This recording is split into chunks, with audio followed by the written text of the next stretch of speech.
أبا عبد الله الحسين وأئمة المعصومين في الدنيا وشفاعتهم في الآخرة ببركة الصلاة على محمد وآل محمد.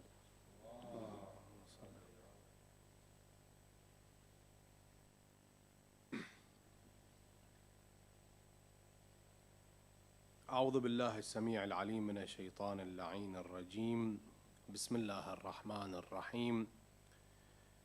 اللهم صل على محمد سيد المرسلين وخاتم النبيين وحجة رب العالمين المنتجب في الميثاق المصطفى في الضلال المطهر من كل آفة البريء من كل عيب المؤمل للنجاة المرتجى للشفاعة المفوض إليه دين الله. قال أمير المؤمنين عليه أفضل الصلاة والسلام: 4 خصال يسود بها المرء: العفة والأدب والجود والعقل.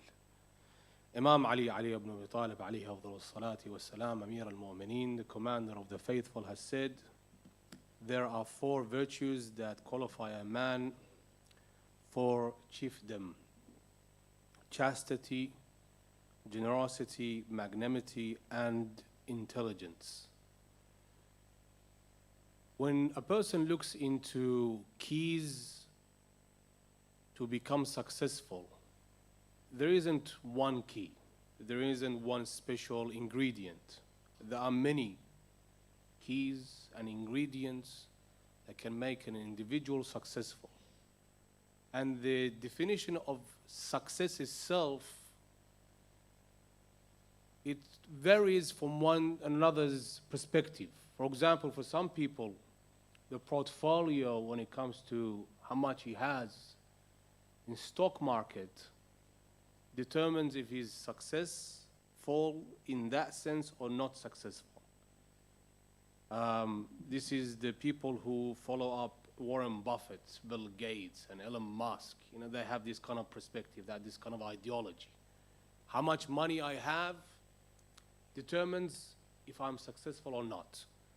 If I am doing good with cryptocurrency trading and NFTs and such, then shows me to be successful or not.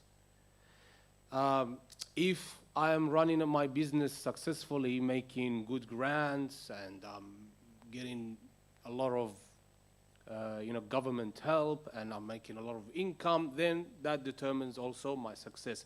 So it falls in the line of wealth, accumulating money.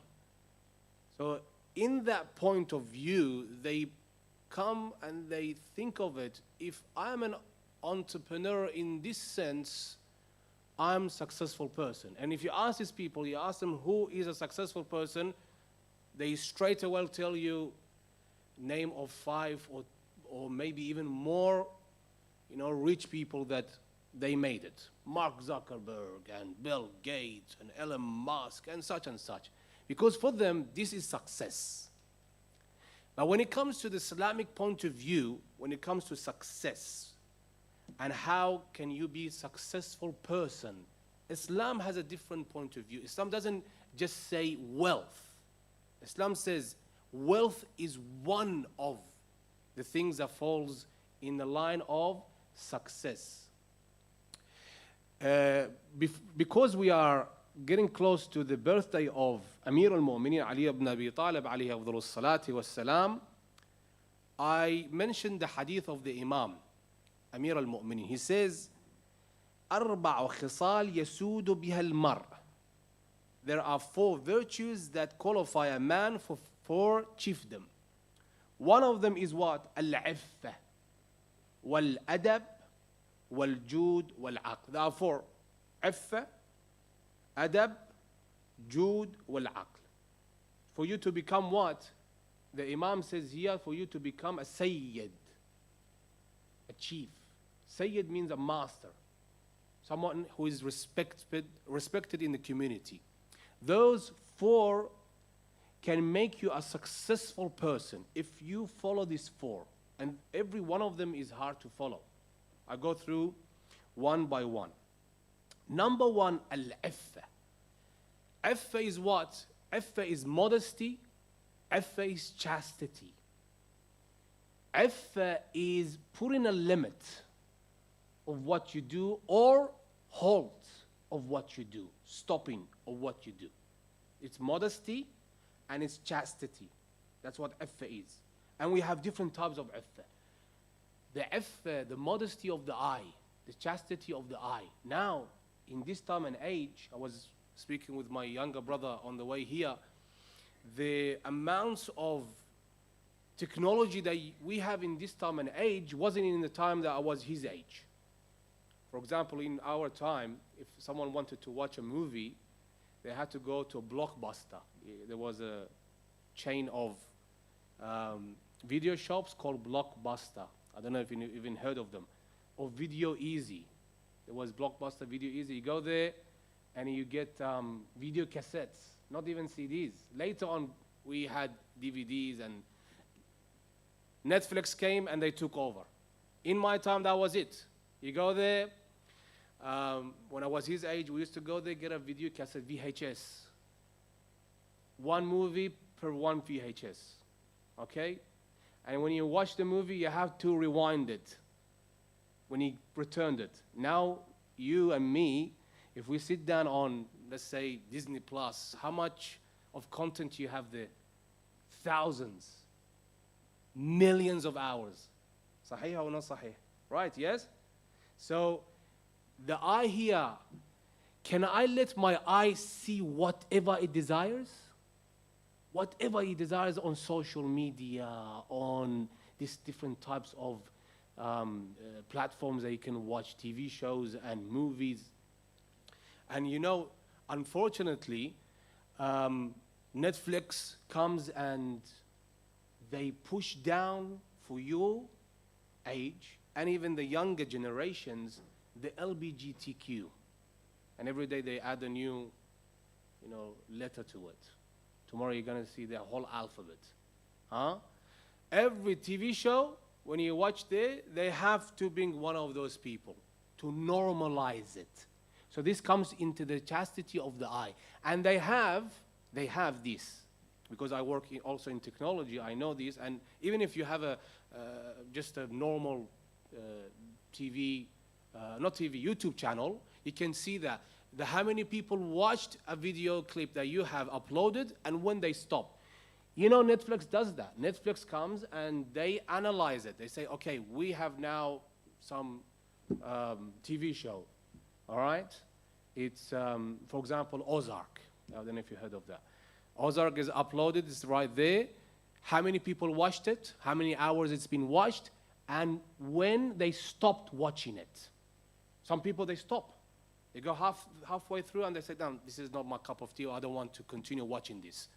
So when they see people like me and you, as soon as there is a new character has been introduced, that character falls in the line of this community, we stop watching it and we unfollow that, and we even stop the subscription of Netflix and any other whatnot platforms.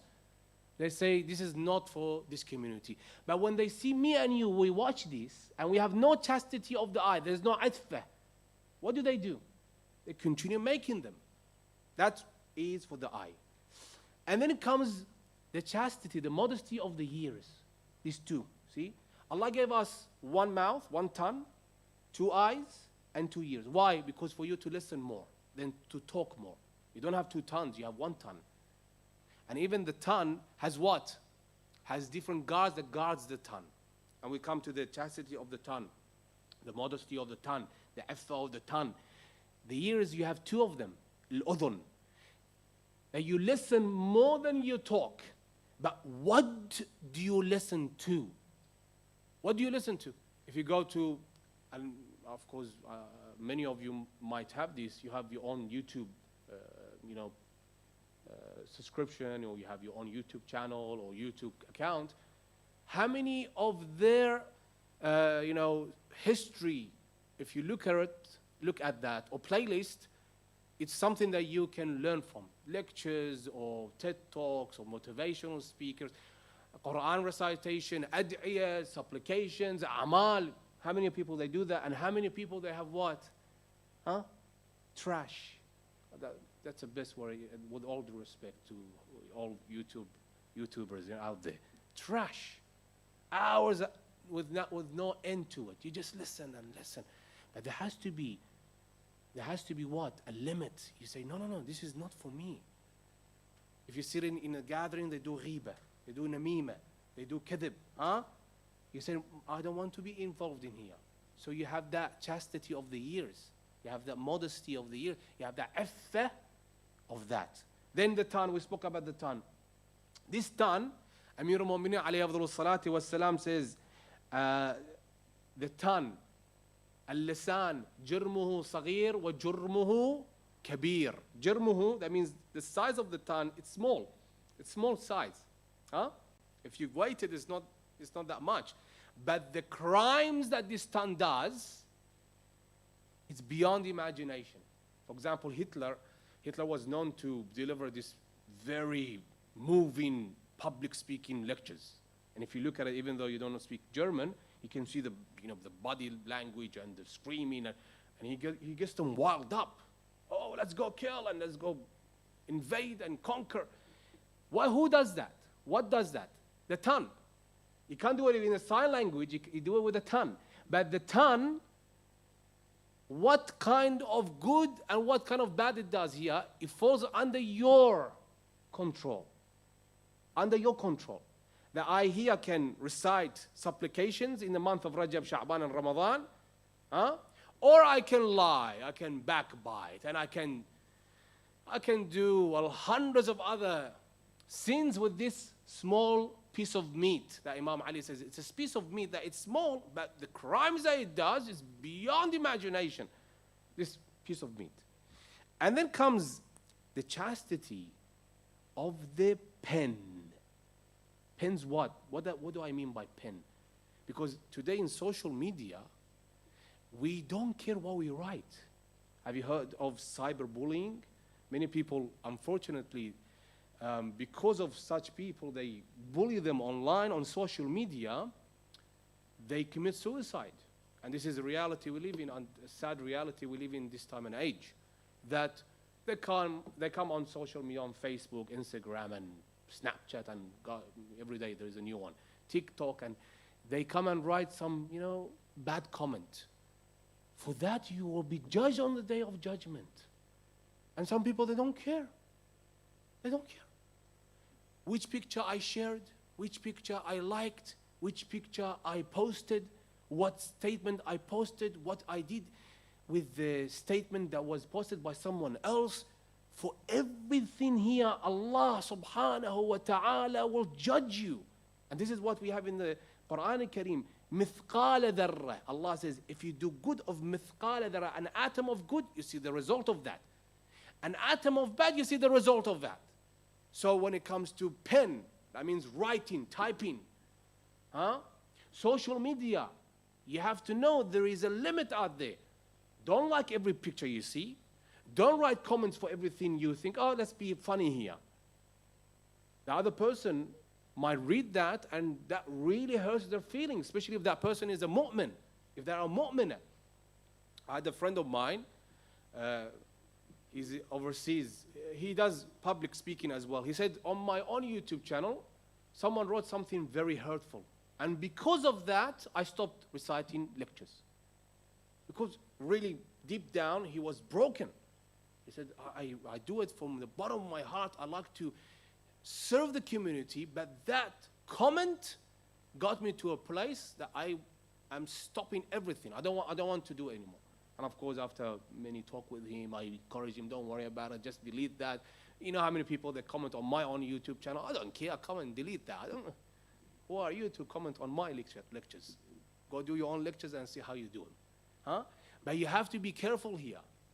When it comes to that, every comment you write, every post that's out there you like, or now you dislike, for that you will be judged.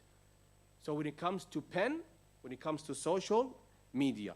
Now another one that is very important, before I go to the other ones because of the time, the affair of the stomach. That means what?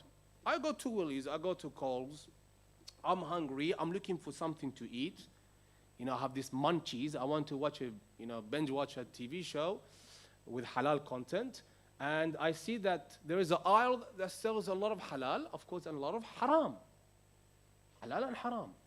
Here you have to be really careful with what you purchase and what you put in your mouth and what you consume. You know, Imam al-Hussein alayhi afdalus salati was salam, on the day of Ashura, he said to the people that listen to me. Isghu ilayh. Isghu ilayh, I mean listen to me. Ma lakum la tasma'una ilayh. وَلَا تَفْقَهُونَ. Why don't you listen to me? They were playing the drums, they was cheering, they were screaming. Lady Zainab came to him and she said to him, why don't they listen to you? Imam Hussein here, he said what? يَا أُخْتَاهَ مُلِئَتْ بُطُونُهُمْ مِنَ الْحَرَامِ. Their stomachs is filled with haram. And that, you see, in front of you is the reality. This is what happens. This is the outcome of eating haram. Eating haram gets you not to pray. Eating haram gets you not to fast. Eating haram gets you not to recite Quran. Eating haram gets you not to be interested in religion of Islam. But if you are careful with everything that you consume, it's halal, justified, clean, all right? You see that you pray in Salat al-Layl. You see that when you come to the majlis, you have this hudur al-qalb. You have that, you know, right feeling. When you hear the name of Imam al-Hussein, you're crying there. Huh? So when it comes to the chastity of the stomach, now as soon as I see the golden arches, the golden arches is the M of McDonald's, I say, let's go there and have some chips, and let's go there and have some, you know, that and that. Or I see KFC, well, this one is halal, that one is halal, and we became our own, you know, fuqaha. Everyone is giving his own hukum. Whatever you consume, be very careful with it. And you are at the time that you're growing up, because you're looking for ultimate goal. What's the ultimate goal? Success in life. Not just in life. You want success in here and success for the hereafter. You know, we recited dua. This is from the Quran al-Kareem. In Quran al-Kareem, there are many verses that start with Rabbana. When that ayah starts with Rabbana, that means it's a dua. Dua means a supplication. رَبَّنَا آتِنَا فِي الدُّنْيَا حَسَنَةً وَفِي الْآخِرَةِ حَسَنَةً. See, we don't just ask Allah subhanahu wa ta'ala for the best in this world, we also ask Allah subhanahu wa ta'ala for the best of the next world. We say, for this world I want the best, and in the next world I also want the best. أفضل العبادة العفاف. The best of the ibadah is ifaf. And if you do this, you become in the line of the malaika, of the angels. Of the angels. So number one was عفة. Number two is adab. أن يقف الإنسان على حده. What's adab? Who here can tell me adab? What does it mean? Adab means what? Ethics and etiquettes. And here, what does that mean? يقف الإنسان على حده. That I know my limit is up to here. I don't go over my limit. Now I'm speaking with my friend. Here, Sayyid Muhammad Jawad is speaking with one of his friends. Do you speak the same way you speak with your friend as you speak with your older brother? No. Do you speak the same way you speak with your friend as you speak with your father? In the same respect? No, of course. You speak with them differently. Everyone has their limit. Everyone is different from one another. In Islam, Islam is the religion of adab, ethics, manners. And Islam is a religion of etiquettes. Etiquettes. Etiquette is what? Etiquette of how I drink, how I walk, how I eat. For example, in Islam, it's rude that when I eat and someone else is eating in front of me, I watch how they eating and what they eating. Oh, he's taking his fourth bite now. Oh my God, look at that. He's eating his, food like this. I cannot be watching other people how they eat. In Islam, we have this set of rules. In Islam, we have this set of guidelines. Adab is this, that I know my limit. I know that I cannot speak with my parents the same way I speak with my friends in the school or to my colleagues at work. My parents are higher level than these people. I have to respect my mother and my father. There is a limit. Our wife, the way she speaks with her husband is different than the way she speaks with her children. She cannot speak with her children same way as she speaks with the husband and vice versa. Can she do that? That judgmental way, or that because of mother, she always teaches the children. She can't do the same thing with her husband, that do this or else. Same thing with the husband. They have to know their limit. We have many stories there, but a person doesn't have the time to go through all of them. I'll just give you one example. A person came to Imam Hassan al-Mujtaba, one poor person came to Imam al-Hassan al-Mujtaba, and he said to Imam Hassan al-Mujtaba, I need some money to pay off some debt. Imam Hassan al-Mujtaba gave him 500 dirham. 500 dirham. When he finished with Imam al-Hassan al-Mujtaba, he went to Imam al-Hussein. He said to Imam al-Hussein, I need some money to pay off some of my debts. Imam al-Hussein said to him, how much did you take from my brother? He said, I took from your brother, how much? 500 dirham. He said to him, to the poor man, out of respect to my older brother, I give you less. 10 dirham less. So he gave you 500 dirham, I gave you 490. Because out of respect, I cannot give you the same amount as my brother, because my brother is higher than me. His status is above me. So he gave the poor person 10 dirham less, 490, he gave to the poor person. When the poor person finished with them, with Imam Hassan and Imam al-Hussein, he came to Abdullah bin Ja'far. Abdullah bin Ja'far is a cousin of Imam al-Hassan, Imam al-Hussein, and he's married to who? Lady Zainab. He came to Abdullah bin Ja'far, and Abdullah bin Ja'far was known to be a very generous person. Sakhi, very generous. He came to Abdullah bin Ja'far, he said to him that I need some money. He said, how much did he take from Hassanan? From the Hassanain, from Imam Hassan and Imam Hussein. He said from Imam al-Hassan 500, from Imam Hussein 490. He said, okay, I pay you 480 out of respect to Imam al-Hassan and Imam al-Hussein, because they are my imams. I cannot pay you the same amount. So they know their limit. They can't do more because out of my respect. I'll give another example. Imam al-Sadiq alayhi afdalus salati was salam had one of his companions. And Imam al-Sadiq, our sixth Imam, was found of this companion. There was good relationship between them. One day, this companion came into the masjid, into the mosque. Behind him, he was his father. But what the companion did, he ran in front of his father. Sabaqa abah. I mean, his father was walking, and this companion came, and he took over. He took over, he came to the Imam before his father.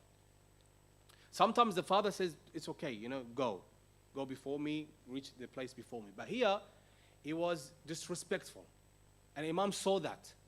When Imam saw that, the Imam's attitude with this companion of his changed completely.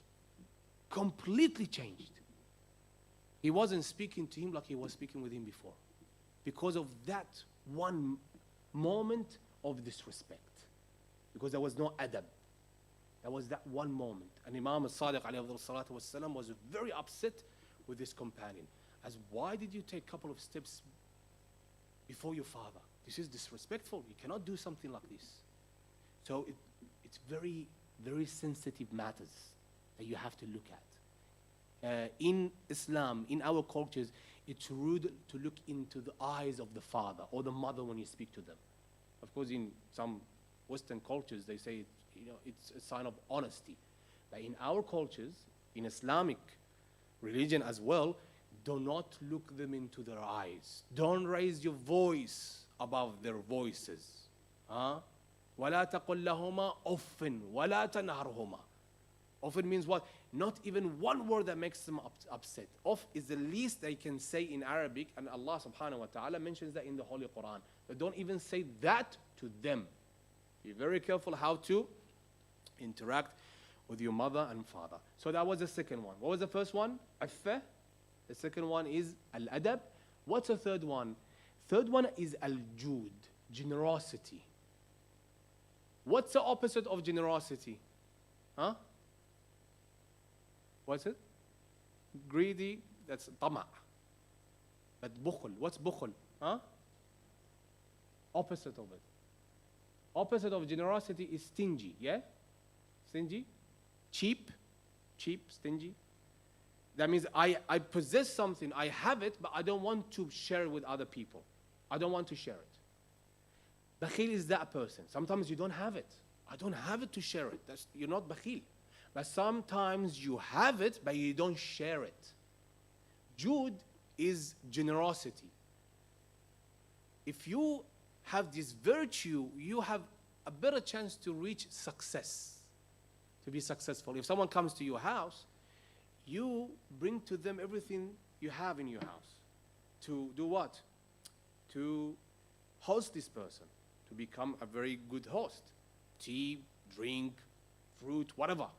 You put it in front of them. Because you are learning the ways of Ahlul Bayt alayhim afdalu salati wassalam. Al-Bakhil, Bakhil is the opposite of what? Jude. As in, Jude is generosity. The opposite of it is what? Stingy, cheap. Huh? Al-Bakhil, ba'id min Allah. Bakhil is far from God. Al-Bakhil, ba'id min al-nas. He's far from people. People, they don't like this person. I tell you this, about 25, 30 years ago, I still remember this. Sometimes something stays in your mind, you know? Small things. I remember we went to someone's house, and it was a very hot day, very hot day. And sometimes when you go to some people's house, without you asking, they bring you water, they bring you tea, without you asking. I still remember this. I was very young at the time, 30 years ago. Yeah, I have stories from 30 years ago. So this person came with 1 cup of water, 1 cup like that, and he placed it in front of us. And we were 3 people. And that was it. And I was very young. I didn't drink. My father was with me. My uncle was with me. It was very strange for me. Like, why is he doing this? And later on, I found that this is his way of dealing with people. He's bakhil. He doesn't want to share, even water. And that was it. Just 1 cup of water.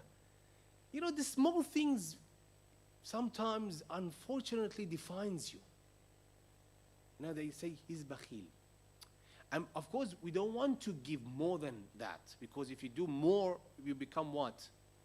You know, these people, they do more than it's necessary. This is not the way of Islam. That becomes what? Israf.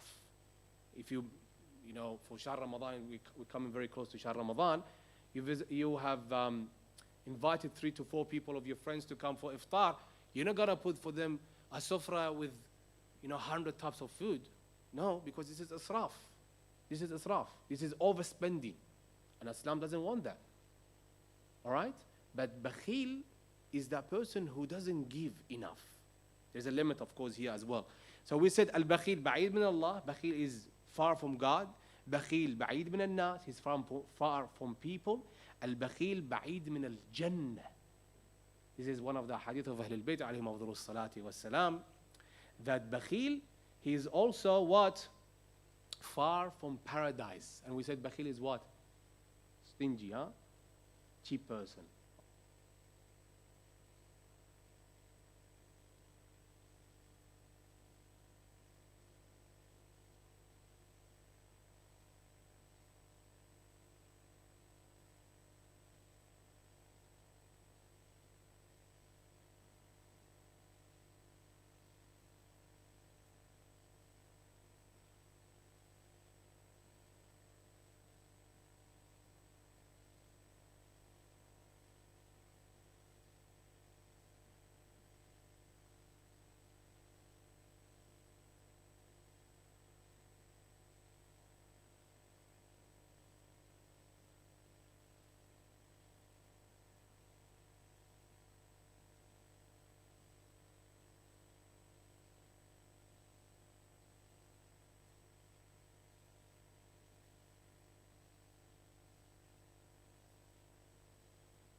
So that was the third one.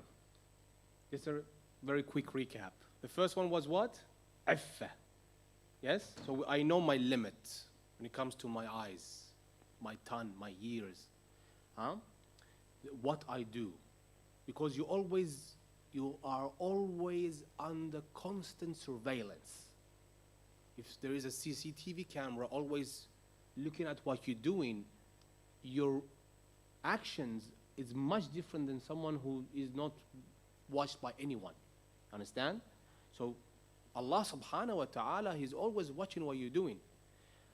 With Allah subhanahu wa ta'ala, of course, we have the angels, the two angels, Kiram al-Katibin, the one on the right, the one on the left. Yourself, or even your body is going to testify against you on the day of judgment.